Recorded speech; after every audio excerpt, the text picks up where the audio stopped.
punya empati, punya kasih sayang ke semua makhluk. Bahwa takdir kita ada perbedaan itu ya wajar, tapi bahwa definisi itu nyata. Tadi beliau menyebut termasuk satu saudara atau satu komunitas dengan makhluk-makhluk Allah yang lain. Pernah suatu saat Nabi memuji ada seorang nakal itu, diterima tobatnya Allah karena di jalan ketemu anjing, kemudian ngasih minum anjing itu dan Allah mengampuni. Meskipun secara hukum usul fikih tidak bisa digeneralisir, misalnya kalau minumin anjing 1 surga, kalau 100 tambah surga. Nanti lupa minumin manusia gara-gara kebanyakan minumin anjing gitu. Tapi apapun itu faktanya ada cerita di hadis seperti itu. Kemudian menyangkut komunitas internasional yang beberapa diantaranya tentu beda agama, beda keyakinan. Saya mau membacakan cerita di kitab Ar-Risalah Al-Qushairiyah. Jadi saya hanya membantu referensi-referensi yang diajarkan guru-guru kita. Ar-Risalah Al-Qushairiyah adalah kitab kesayangan Mbah Maimun karena dulu mbah beliau dapat ijazah dari Said Umar Sato, kakaknya Said Abi Bakar Sato yang punya kitab I'anatul Thalibin. Dan kitab itu dibawa ke Indonesia sampai ke saya sebagai murid beliau. Di antara yang disebut dalam Ar-Risalah Al-Qushairiyah ini Thariqatu Ahlil Ilm, kitab Ar-Risalah Al-Qushairiyah itu. Saya baca nasnya atau ibaratnya atau teksnya. Sami'tu ba'dal ulama yaqulu istadhafa majusiyun Ibrahim al-Khalil alaihi salam faqala bisyarti antuslima. Famarral majusiyu fa'awhallahu ta'ala ilaihi mundu khamsina sanatan nut'imuhu ala kufri falau nawaltahu lukmatan min ghairi antutalibahu bitahyiri dini. Famado Ibrahim alaihi salam ala athari hatta adrakahu wa atadhara ilaihi fasalahu anis sabab fadhakara lahu dzalik fa aslamal majusiyu. Jadi suatu saat Nabi Ibrahim itu kan terkenal Abu Duyuf, orang yang mesti menservis tamu-tamu itu. Kita tahu dulu itu tidak ada warung, tidak ada hotel, tidak ada, ya pokoknya tidak ada mall. Sehingga kalau orang pergi itu kelaparan betul itu. Mbok orang kaya pun kelaparan karena melewati padang pasir itu. Kalau sekarang kan orang mau sowan kiai makan dulu. Karena takutnya di rumah kiai kan makan sungkan, jadi makan dulu nanti di kiainya tinggal pura-pura makan. Kalau dulu memang makan nih tamu itu wajib betul, kalau tidak ya kelaparan betul tamu itu. Sehingga cerita suatu saat di antara tamu itu berakidah, berfaham majusi. Atau beragama majusi lah gampangannya itu. Terus Nabi Ibrahim nggak mau, saya mau ngasih makan syaratnya Anda harus Islam gitu. Akhirnya orang ini putus asa kemudian meninggalkan Nabi Ibrahim. Saat orang itu meninggalkan Nabi Ibrahim, Allah memberi wahyu ke Nabi Ibrahim. Orang itu umurnya 50 tahun dan dia hidup karena tak kasih makan. Terus kata Allah, mundu khamsina sanatan nut'imuhu ala kufri. Saya yang Tuhan saja ngasih makan dia 50 tahun tanpa syarat dia harus Islam. Kamu baru dimintai makan sehari mensyaratkan Islam. Walhasil terus Nabi Ibrahim ngejar orang majusi itu, terus monggo-monggo makan di rumah saya. Singkat cerita terus orang majusi itu tanya, kenapa Anda berubah pikiran? Terus Nabi Ibrahim cerita bahwa beliau ditegur Allah kemudian harus melakukan itu. Jadi cerita-cerita seperti itu banyak. Dulu kita dengar para kiai sering cerita ketika seorang Yahudi rumahnya diusir Amr bin As untuk pembangunan masjid. Ketika lapor ke Sayyidina Umar, masjid itu yang mengambil tanahnya orang Yahudi harus dikembalikan ke orang Yahudi. Dulu guru-guru kita juga sering cerita Sayyidina Ali itu pedangnya dicuri sama orang Yahudi. Ketika ketemu di pasar atau di jalan, kemudian Sayyidina Ali yakin itu pedangnya, dilaporkan ke Qadhi Syureh. Setelah itu Sayyidina Ali diminta, buktinya apa, saksinya siapa kalau itu pedang Anda? Saksinya Hasan dan Husain. Tapi kata hakim, Said Hasan Husain itu keluarga Anda, tidak sah jadi saksi. Zaman itu Sayyidina Ali masih berargumentasi, waqad qala Rasulullah sallallahu alaihi wasallam Hasanun wa Husainun sayyida syababi ahlil jannah. Tapi kata Imam Sureh, tetap standar saksi itu tidak boleh dari keluarga. Singkat cerita, qadhinya itu pakai standar hukum usul fikih, al-qaulu qaulu sahibil yad. Yang dibenarkan adalah yang sekarang megang barang itu. Ketika nggak ada saksi, al-musaddaq, yang dibenarkan al-qaulu qaulu sahibil yad, yang dibenarkan ya yang megang barang itu. Singkat cerita dimenangkan oleh orang Yahudi tadi. Setelah dimenangkan, Sayyidina Ali agak kecewa, masa seorang Amirul Mukminin sidang di pengadilan negeri kalah. Tapi orang Yahudi tadi akhirnya insaf, sadar sampai masuk Islam, sampai beliau ngendikan bihada taqumus sama wal ard, karena ini langit dan bumi berdiri karena keadilan itu. Jadi ini cerita-cerita referensi yang bisa menolong teman-teman siapapun berkomunitas internasional. Karena pikiran saya sederhana ya, al ilmu yurisul akhwal, ilmu itu melahirkan sikap. Jadi kalau kita punya referensi yang cukup tentang toleransi, insya Allah kita hidup di mana saja punya toleransi, karena toleransi itu juga ajaran agama.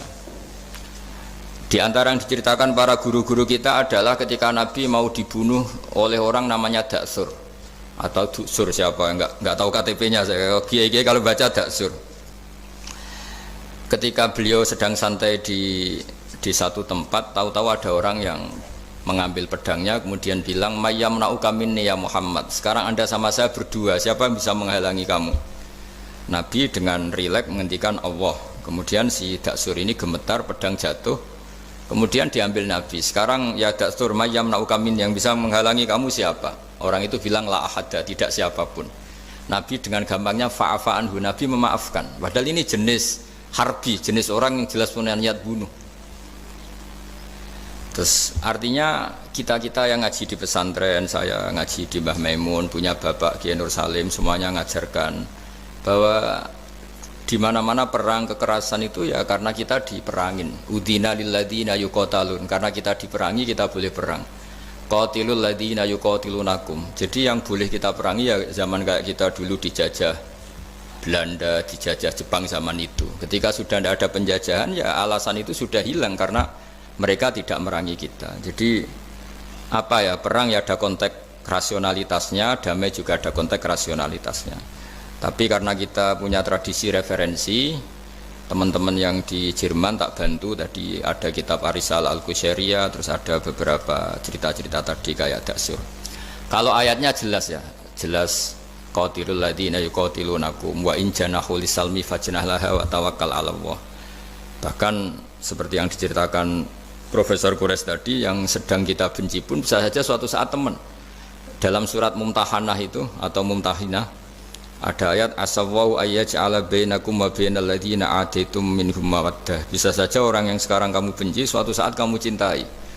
Wallahu qadir, itu Allah Maha Kuasa. Dan tadi saya menambahkan yang dikatakan Profesor Quraisy tentang belajar. Dulu Nabi itu enggak puasa Asyura. Tapi ketika datang ke Medina, orang-orang Yahudi itu puasa Asyura. Coba tanyakan ke mereka, kenapa puasa tanggal 10? Terus mereka menjawab, yaumun najawwahu fi Musa, itu hari yang Allah menyelamatkan Nabi Musa. Terus fa'amara bisyami, kemudian Nabi menyuruh sahabat puasa. Artinya dulu itu segampang itu hidup, itu sesuatu yang baik apa, ya sudah ditiru. Meskipun kita tahu Nabi itu tentu mustaqil bil istihad, Nabi itu orang yang mandiri. Tapi memberi percontohan kita betapa gampangnya kita seperti itu. Dulu ada seorang Yahudiyah meminta sama Sayyidah Aisyah dan dikasih. Ketika dikasih, dia mendoakan semoga kamu Aisyah selamat dari siksa kubur. Zaman itu Sayyidah Aisyah itu belum tahu tentang siksa kubur, sehingga beliau engkar, nggak percaya. Tapi setelah Rasulullah datang dan diceritanin Nabi, oh iya siksa kubur itu ada. Dan semenjak itu Nabi selalu isti'adah, minta perlindungan dari siksa kubur. Jadi dulu di komunitas-komunitas beda agama sesuatu yang benar ya dibenarkan. Makanya kaidah umum dalam interaksi antar agama itu la tusaddiquhum wa la tukadzibuhum, ya kamu jangan bilang iya, jangan-jangan enggak, ya jangan bilang tidak, jangan-jangan iya. Jadi aturan ilmunya jelas la tusaddiquhum wa la tukadzibuhum. Ya artinya sesuai referensi ilmu lah kira-kira begitu. Terus yang terakhir, ini saya mohon maaf sama komunitas di Jerman karena saya ini pura-puranya aja sibuk. Karena saya kira ini seberapa jam lagi saya ngajar ini. Nanti kalau saya tidak ngajar di sini yang ngundang agak-agak dosa, jadi supaya sama-sama tidak dosa ini saya ya nuruti jenengan, tapi ya karena saya ngajar ini juga yang datang orang macam-macam, ada yang Kalimantan, Sumatera mau ngaji di sini. Ini seberapa jam lagi saya ngaji Sahih Muslim. Yang terakhir ini di halaman Kitabu Adabil Ulfa wal Ukhuwah halaman 285 dalam Ihya juz 2. Jadi kitab saya juz 2, mungkin kalau beda cetakan yang jelas ikut Kitabu Adabil Ulfa wal Ukhuwah. Di sini diterangkan oleh Imam Ghazali dengan beberapa riwayat yang disebut al-jiranu salasatun, bertetangga itu ada 3. Jarun lahu hakun wahid, ada tetangga yang punya hanya satu hak. Wa jarun lahu haqqani wa jarun lahu salah satu hukukin. Terus beliau cerita yang punya 3 hak itu ya tetangga, ya seagama, ya masih ada hubungan kerabat. Yang punya 2 hak ya tetangga, ya seagama. Terus wa amal ladzi lahu haqqun wahid fal jarul musyrik. Yang punya hak satu itu tetangga yang beda agama. Jadi intinya tetap dikasih hak meskipun beda agama. Sampai diantaranya disebutkan juga di halaman 287 Imam Ghazali ngendikan, beliau berfatwa dan beliau bercerita, rawahu Umar bin Syu'aib an Nabi an Jaddih anin Nabi. Terus qala Mujahid kuntu inda Abdillah bin Umar wa ghulamun lahu yaslahu syatan faqala ya ghulam idza salakhta fabda bijarinal yahudi. Abdullah bin Umar itu sedang memasak kambing, atau itu pembantunya ini sedang nguliti kambing. Itu pesannya Abdullah bin Umar, ya ghulam idza salakhta fabda bijarinal yahudi, nanti jangan lupa tetangga kita yang Yahudi. Ini di Ihya halaman 287. Hanya cerita kebaikan. Jadi cerita-cerita perang itu ya karena kita diperangin, tapi ya kalau kita dibaikin ya baik, itu ajaran Islam. Hatta qala dzalika miraron. Faqala lahu lima taqulu hadza. Ini pembantunya juga enggak langsung menerima. Kenapa? Saking enggak mau nerimanya diulang-ulang lagi oleh Abdullah bin Umar. Faqala inna Rasulullah sallallahu alaihi wasallam lam yazal yusina bil jar hatta khashina annahu sayuwarrithu. Kenapa engkau melakukan itu ya Abdullah bin Umar? Terus beliau menjawab, Rasulullah itu selalu berpesan untuk berbuat baik sama tetangga. Tadi kita tahu kalau tetangga punya 3 hak, berarti seagama, ada hubungan kerabat, hakul jar berarti 3. Ada yang seagama dan tidak punya hubungan kerabat, berarti punya 2 hak, yaitu satu agama dan kerabat. Ada yang punya 1 hak saja, ya tidak keluarga, tidak seagama, tapi karena tetangga, itu juga tetap punya hak. Dan itu pun masuk kategori lam yazal yusina bil jar, termasuk orang-orang yang harus kita baikin. Ya kalau di Qurannya kayak tadi ya, qatilul ladzina yuqatilunakum, boleh merangi ya yang merangi kita. Udzina lil ladzina yuqatalun, diberi hak merangi ya sama yang merangi kita, bukan yang tidak merangi kita. Terus waqala Hisham, kanal Hasanu la yara ba'san antut imal jarul yahudiyya wan nasraniyya min udkhiyatik. Bahkan sebagian ulama di sini disebut Hasan Basri berpendapat kalau berkorban, kalau punya tetangga Yahudi yang butuh nggak apa-apa dikasih dagingnya. Ini di halaman Ihya 287 juz 2. Jadi dari cerita-cerita itu dan referensi-referensi itu, teman-teman di Jerman nggak usah khawatir lah. Kalau kiai-kiai kayak kita itu berfatwa nggak boleh berkomunitas internasional, nanti takut begini-begini, ndak lah. Kita bacanya ya sama seperti yang dibaca Profesor Kures, sama yang dibaca guru-guru kita. Jadi itu kalau boleh dikatakan sumbangan saya lah, bahwa di kita di pesantren itu ajaran-ajarannya juga seperti itu. Dan tadi beberapa kitab saya sebutkan halamannya supaya bisa dicari, supaya tidak kelihatan hoax, juga tidak bikinan saya gitu, supaya jelas itu. Dan saya mohon maaf karena nggak bisa ngikuti sampai selesai, tapi saya ngapresiasi, semoga jadi syawal yang baik, minal aidin wal faizin. Minal aidin artinya kita kembali menjadi ahli surga. Saya termasuk yang sependapat dengan kitab yang saya baca. Dulu kita ini ahli surga karena Nabi Adam lahirnya di surga dan diciptakan di surga. Karena satu kesalahan beliau harus kembali ke bumi. Dan setelah puasa itu selesai dan diterima, kita kembali ke ahli surga lagi. Maksud minal aidin, kita kembali lagi berstatus sebagai ahli surga. Dan itu dimulai dari saling memaafkan. Karena yang menghalangi masuk surga itu hak adami. Manusia itu kan paling kikir untuk memaafkan orang lain. Padahal kalau hak adami belum selesai itu Allah tidak mau memaafkan. Makanya syaratnya masuk surga harus kita saling memaafkan.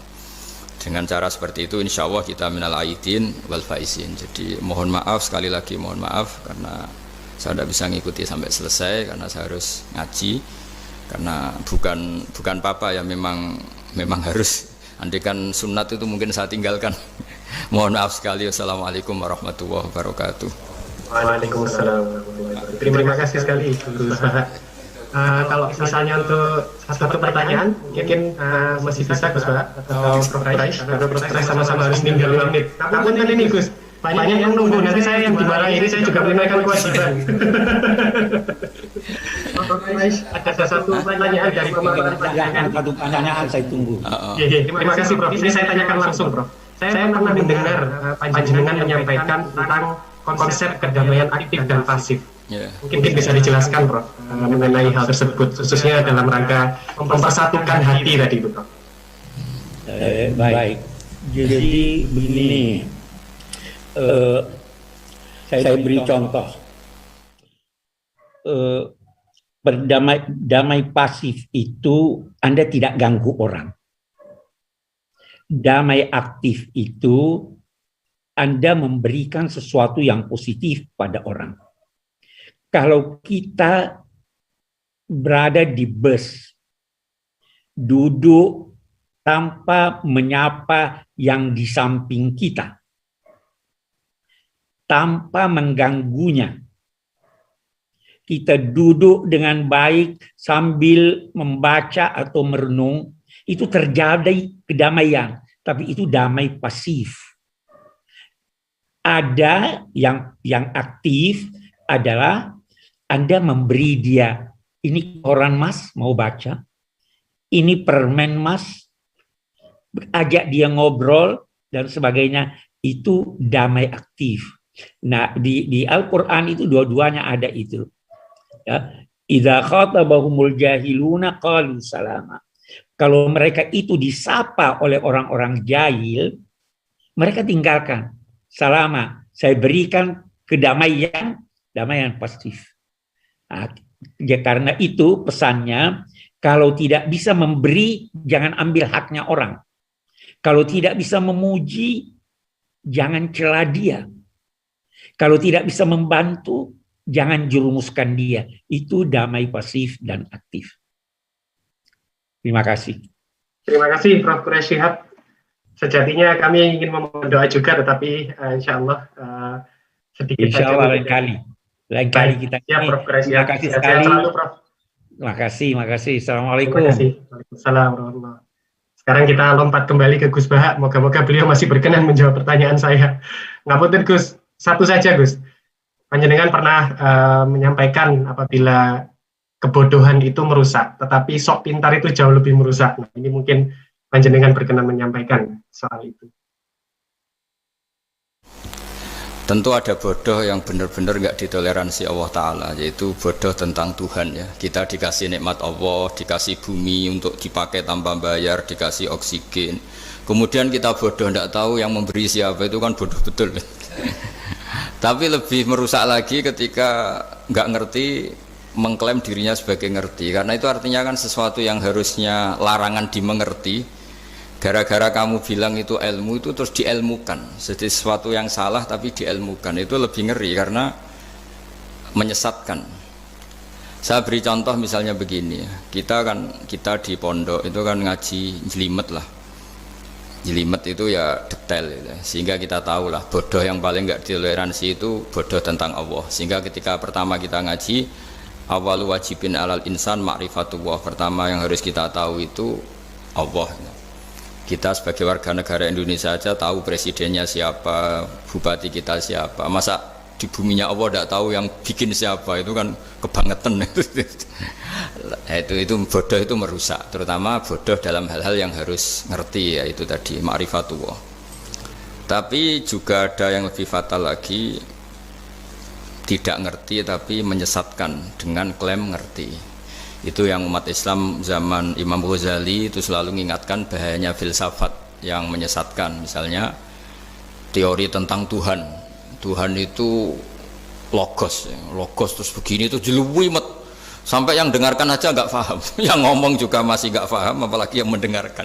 Tapi itu kan mengkaburkan teori Tuhan yang sejelimet itu. Padahal Tuhan bisa ditemukan dengan cara yang mudah. Tuhan itu siapa? Yang pokoknya yang menciptakan langit bumi itu namanya Tuhan. Tuhan itu siapa? Yang wujudnya paling awal itu namanya Tuhan. Tapi gara-gara diberi penjelasan seakan-akan jelimet ilmiah, padahal itu nggak bener, itu hanya nggak bener. Lah itu lebih ngeri lagi karena orang akan bertuhan dengan cara yang salah. Ya kira-kira gitulah contoh ekstrimnya. Terus saya gimana? Terus saya nambahi tadi. Udah cukup ya? Akhir penutup permintaan dari kawan-kawan untuk berdoa, Gus. Oh iya. Ya. Untuk kami-kami yang di sini. Ya. Karena Prof. Siap tadi juga sudah melimpahkan panjenengan. Oh ya. Terus saya menambahkan sedikit tentang yang didawuhkan Pak Kures tadi. Memang di terakhir dawuhnya Nabi, kamu harus berbuat baik. Kalau nggak bisa ya Rasulullah, mendukung yang baik. Kalau nggak bisa ya Rasulullah, Nabi terakhir ngendikan takufu syarroka anin nas fa innaha sadaqatun minka ala nafsik. Potensi kejahatan kamu jangan menimpa orang lain, itu ya bagian dari sedekah kamu. Jadi takufu syarroka anin nas fa innaha sadaqatun minka ala nafsik. Jadi misalnya bawaan kita baru nggak mood, bawaan kita baru ingin emosi, ya sebaiknya jangan ketemu orang, nanti bawaannya cemberut. Tapi kalau bawaan kita sedang baik, ya sudah nggak apa-apa ketemu orang itu. Jadi ya diukur-ukur sendiri lah gitu. Makanya kalau sedang jatuh tempo kredit, banyak utang, nggak usah keluar. Nanti bawaannya ketemu orang marah ya kira-kira gitu. Ya dihitung-hitung sendiri. Al-Fatihah. A'udzubillahi minasyaitonirrajim. Bismillahirrahmanirrahim. Alhamdulillahirabbil alamin arrahmanirrahim maliki yaumiddin. Na'budu wa nasta'inu shiratal mustaqim. Shiratal ladzina an'amta 'alaihim ghairil maghdubi 'alaihim waladdallin. Bismillahirrahmanirrahim. Nahmaduka ya Ghafur ya Syakur ya Wadud. Allahumma shalli wa sallim wa barik ala sayyidina Maulana Muhammadin wa ala alihi washabbihi wa barik wasallam asma'in. Nas'aluka ya Allah bi anna lakal hamda la ilaha illa anta al-hannan al-mannan ya badi as-samawati wal ardi ya hayyu ya qayyum. Nas'aluka ya Allah antarzuqna at-ta'siya wal qudwata wal iktida bi nabiyyika Muhammadin sallallahu alaihi wasallam. Rasulullah yas'alim ayatika yu'allimuhumul kitab wal hikmata yusakkimuna kantal azizul hakim. Wa nas'aluka ya Allah antas'ala himmatana fi hadid dar ila kalimatikal ulya wasujuda laka warruku'a laka hatta nakuna ibadan laka ma'ari ayatin minka wa hifdin minka ya wa ir'ana fi aini riayatik wa hfatna bi hifdik nama kunna ya wa fi ardika wa fi mulkika ya wa faj'alna aminin mutmainin alladzina la khaufun 'alaihim wa lahum yahzanun warzuqna al-busyra fid dunya wal akhirah urzuqna ya wa at-tawadduda wat tahaba ya wa sing yakunu dzalika sababan ya wa li ilahi kalimatika al-ulya wa khidmati dinika ya wa 'alal mahajjatil bayda lailuha kana hariha ya aqimna 'ala dzalika wa 'inna 'ala dzikrika wa syukrika wa husni ibadatik rabbana atina fid dunya hasanah fil akhirati hasanah wa qina adzabannar.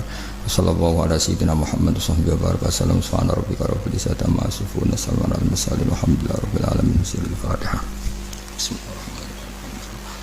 Ar-Rahmanir-Rahim maliki yaumiddin nasta'inu siratal mustaqim siratal ladzina an'amta 'alaihim ghairil maghdubi 'alaihim waladdallin. Nggih, mohon maaf. Assalamualaikum warahmatullahi wabarakatuh.